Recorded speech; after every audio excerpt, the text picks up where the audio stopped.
محترم ناظرین، آج ہم آپ کو بتائیں گے ان چیزوں کے بارے میں جن چیزوں کی بنا پر انسان ناپاک ہو جاتا ہے، اس پر غسل فرض ہو جاتا ہے۔ تو یاد رکھیں، سب سے پہلی بات اور سب سے پہلی وجہ ان وجوہات میں سے جن وجوہات کی بنا پر انسان ناپاک ہو جاتا ہے، اس پر غسل فرض ہو جاتا ہے۔ منی کا اپنی جگہ سے شہوت کے ساتھ جدا ہو کر عضو سے نکلنا، یہ سبب فرضیت غسل ہے۔ انسان اس کی بنا پر ناپاک ہو جاتا ہے۔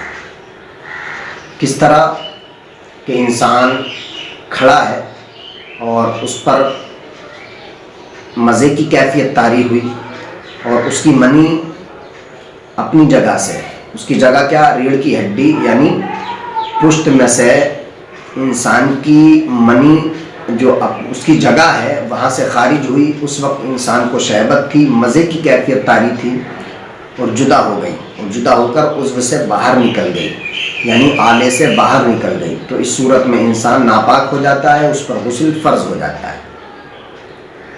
شرط کیا ہے اس میں، ضروری کیا ہے اس میں، کہ جب اپنی جگہ سے جدا ہو تو شہوت ہو۔ اگر شہوت نہیں ہے، انسان کی منی اس کے آلے سے باہر ہو گئی اور اپنی جگہ سے جدا ہوتے وقت بھی شہوت نہیں تھی، تو اس صورت میں انسان پر غسل فرض نہیں ہوگا۔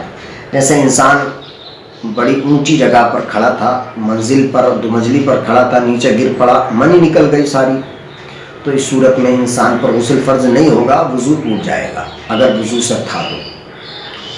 چونکہ شرط یہ ہے کہ جب اپنی جگہ سے جدا ہو تو شہوت کے ساتھ ہو۔ یہ ایک صورت تھی۔ دوسری صورت، اگر انسان سو رہا ہے، سوتے میں اس کو خواب نظر آیا، خواب کے بعد صبح اٹھا، اٹھنے کے بعد اس نے دیکھا کہ میرے کپڑے منی میں بھیگے ہوئے ہیں، منی کے قطرات اس کے جسم پر اور اس کے کپڑوں پر ظاہر و باہر ہیں، تو اس صورت میں بھی انسان پر غسل فرض ہو جائے گا۔ اب چاہیں اس کو خواب یاد ہو یا نہ ہو، اگر کپڑے پر منی کے اثرات، منی کے قطرات ہیں، تو اس صورت میں انسان ناپاک ہو جاتا ہے، اس پر غسل فرض ہو جاتا ہے۔ تیسری صورت یہ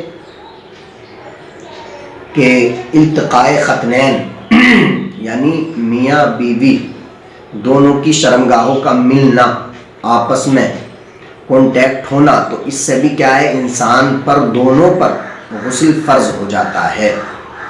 یہ مسئلہ بڑا درپیش ہوتا ہے کہ حضرت ہم دونوں ہم بستری کر رہے تھے، ہمارا بچہ اٹھ گیا یا کسی نے دروازے پر دستک دے دی، ہم آدھے کام میں تھے لیکن دور ہٹ گئے، تو اب کیا ہم ناپاک ہو گئے؟ تو یاد رکھیں، جب دونوں کی شرمگاہ آپس میں ٹچ ہو جائیں تو اس سے انسان ناپاک ہو جاتا ہے، دونوں پر غسل فرض ہو جاتا ہے۔ تیسری صورت، لواطت کے ذریعے بھی انسان ناپاک ہو جاتا ہے، مشت زنی کے ذریعے بھی انسان ناپاک ہو جاتا ہے، جبکہ شہوت کے ساتھ انسان ہو۔ اور حیض اور نفاس، حیض کا ختم ہونا، یہ بھی انسان پر غسل کو فرض کر دیتا ہے۔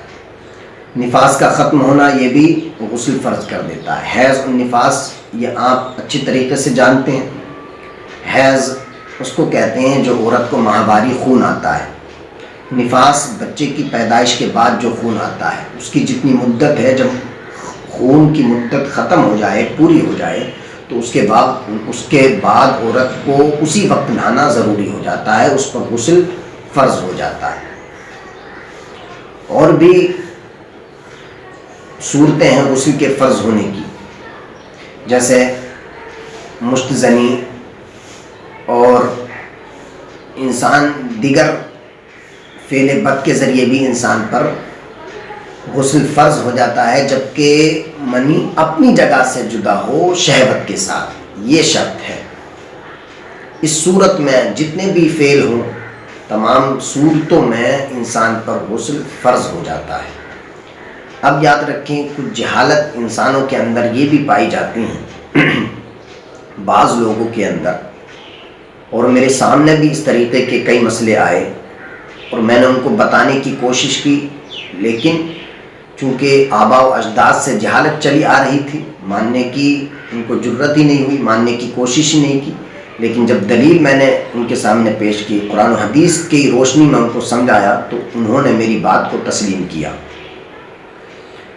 ایک مسئلہ یہ جو جہالت کی بنا پر ہے وہ یہ کہ کسی غیر مسلم کا چہرہ ہم نے دیکھ لیا، مرے ہوئے کا، مردے کا چہرہ غیر مسلم کا دیکھ لیا تو اب بس ہم تو ناپاک ہو گئے، یہ کہا جاتا ہے۔ اور یہ مسئلہ میرے سامنے کئی بار آیا۔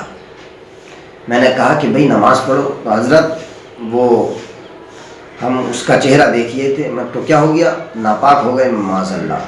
میں کسی کا چہرہ دیکھنے سے ناپاک ہو گئے تم؟ بڑے متقی آدمی ہو تم۔ تو یہ بالکل جہالت ہے۔ کسی کا چہرہ دیکھنے سے، چاہے وہ ہندو ہو، مسلمان ہو، مرا ہوا چہرہ دیکھنے سے آدمی ناپاک نہیں ہوتا ہے۔ ناپاک انہی وجہ سے ہوتا ہے جو وجوہات میں نے آپ کے سامنے ذکر کی۔ اور ایک صورت یہ کہ میت کو جب غسل دیا جاتا ہے، غسل دینے کے بعد جو غسل دیتا ہے اس پر بھی فرض ہو جاتا ہے کہ وہ غسل کرے، یہ جہالت کی بنا پر لوگ کہتے ہیں، لا علمی کی بنا پر کہتے ہیں۔ تو دیکھیے میت کو نہلانے سے انسان پر غسل فرض نہیں ہوتا ہے جو نہلا رہا ہے، بلکہ اس کے لیے بہتر ہے، مستحب ہے، غسل کر لے تو اچھی بات، نہیں کرے تو نماز پڑھے۔ بعض لوگ تو نماز بھی ترک کر دیتے ہیں، چھوڑ دیتے ہیں کہ بھئی ہم نے میت کو نہلایا تھا، ہم ناپاک ہو گئے، ہم غسل کریں گے تب نماز پڑھیں گے، تو یہ بھی جہالت ہے۔ اس صورت میں انسان ناپاک نہیں ہوتا ہے۔ آپ حضرات ان تمام چیزوں کا خیال رکھیں، اور کوئی مسئلہ میرے بتانے سے اگر رہ گیا ہو تو آپ حضرات کمنٹس میں پوچھ سکتے ہیں، فون کر سکتے ہیں، کانٹیکٹ نمبر سے یا واٹس ایپ نمبر سے آپ معلومات حاصل کر سکتے ہیں۔ ہم آپ حضرات کے لیے ہمیشہ حاضر ہیں، اور رب تبارک و تعالی ہمیں اور علم دین سیکھنے اور سکھانے کی، پڑھنے اور پڑھانے کی، سمجھنے سمجھانے کی توفیق عطا فرمائے، اور آپ حضرات کو شریعت محمدی کے مسائل سمجھنے کی توفیق عطا فرمائے۔ وآخر دعوانا الحمدللہ رب العالمین۔ السلام علیکم۔